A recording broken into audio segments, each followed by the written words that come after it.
coffee for me, which means hopefully some more knowledge for you. This is CitrixCoach in a car getting coffee, or going to the chiropractor, but today it's coffee. Today I want to talk about a services methodology, and this is something where I want to talk about this today because, that's why I'm going to the coffee shop, is to do more work on my book. So what a great opportunity to do just that, huh? And so basically when it comes to a services methodology, much like any other thing you do, having a predictable pattern of ways to do it or ways that other people know where you're at in your process means having a standardized process. And so that's what that usually means. And somebody says it's a methodology that they have. It's a standard way of doing things. So for me, my methodology, I've been working on this for a few years. Sorry about that. I'm working on this for a few years now. And the big things for me are kind of making it simple. I think especially in the kind of world of DevOps and all these things where, it can be very kind of fluid as far as the way one person does things being different from another. But then when you try and standardize on the way things should be done in your mind, they'll be different from somebody else's standards and somebody digging in their heels and that sort of thing. And what I'm seeing in the marketplace right now anyway is that there are so many of these standards that it's becoming that there are no standards in a sense. There's no agreement on it because the processes are all too complicated, and so it gets to the point where just nobody bothers with any kind of real solid methodology at all. So what I'm working on is a more simplified way of doing that. That's why. So honestly, there's a couple of criteria here that are in my mind. One, everyone universally needs to know where you're at in a process. Otherwise, it's just your methodology and your thing, and nobody else is going to be able to work with you. And in today's world, it's just not going to work that way. You're never able to get away with that as far as a process, unless you're, I don't know. In the IT world, I just don't see anything like that, period. You're never going to be in that place where it's going to be just what you're doing and nobody else is involved.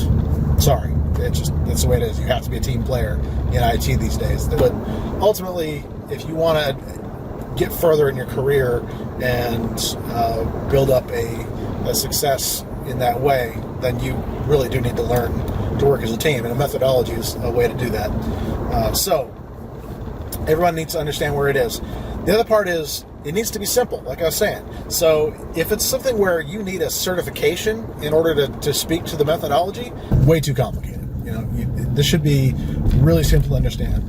And the third major criteria here is that it be easily identifiable. And so a lot of these methodologies get way too complicated in terms of the ways things are described, and they get, as much as I love especially what's going on with DevOps and that sort of thing these days, where you have a focus on how work is done, I think that's positive overall. What I think is not positive overall, however, is getting hung up on terminology and things like that to describe what you're doing. I think that is ultimately a mistake.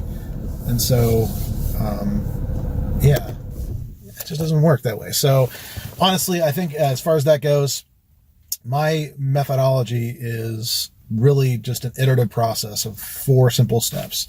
And so that's, when I say iterative, I should explain that. That means you're basically going over and over again, and you're repeating the process. And if you need to go back and complete something before you go forward, then you do. You don't have just one direction you're going. You're actually going in this cyclical thing where, let me describe this. So I have 4 steps, like I said. So understand is always the first thing.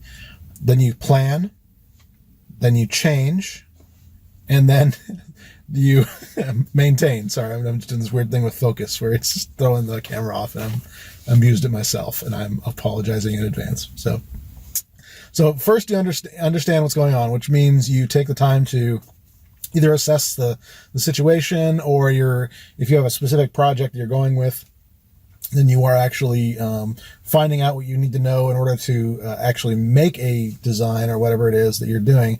And so you're actually making that process your first step.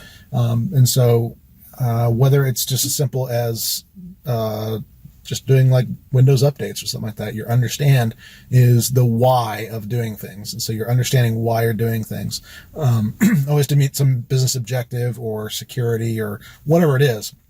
So that's your first step. And then you move along to the next step, which is the planning stage, or some places will call this design. And actually, this is something similar to what Citrix uses in their methodology, which is actually very similar. It is assess, design, build, monitor, I think is their process. So it's very similar to mine. It's what kind of inspired mine, but I just wanted to make it a little broader as far as what this stands for. So you have, like I said, sorry, I'm going back and forth here because I'm in a car and I'm not doing a presentation. Sorry. So once you're done understanding what you're after, your next step is to plan. And so whether that be a project plan, whether you're doing a design, or whether you're just kind of verbally getting agreement from all folks about what that's going to be like, this is where things like change control come into place, where you're actually going to say, okay, here's what I'm going to do, when I'm going to do it, and hopefully you're saying also, here's why I'm doing it. So you're making that all known in that section of the process. Now, here's the thing. So let's say I'm doing a design for a project and I think I have everything down. And then once I'm writing everything out kind of in a template or whatever it is, I realize I need some other information or something just isn't working right, or I've had something changes in my process and I need to go back. So I just go back to that understand point.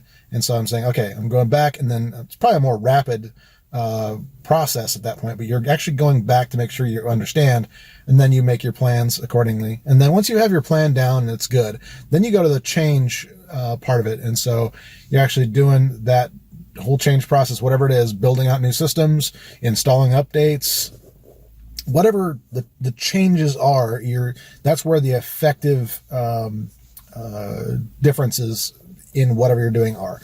So even if it's just installing Windows updates, the change would be installing the updates, right?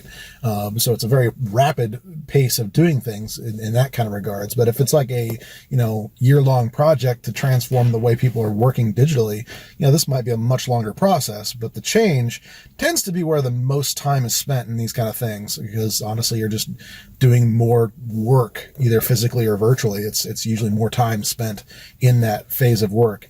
And so you might have multiple projects or multiple phases going on in the midst of that does happen. So you end up with a balance there. But that's the reason why keeping it simple and keeping it flexible works, because you can very quickly understand where you're at in a process and where you need to be doing your work for that day or for that week or whatever, and set your priorities accordingly.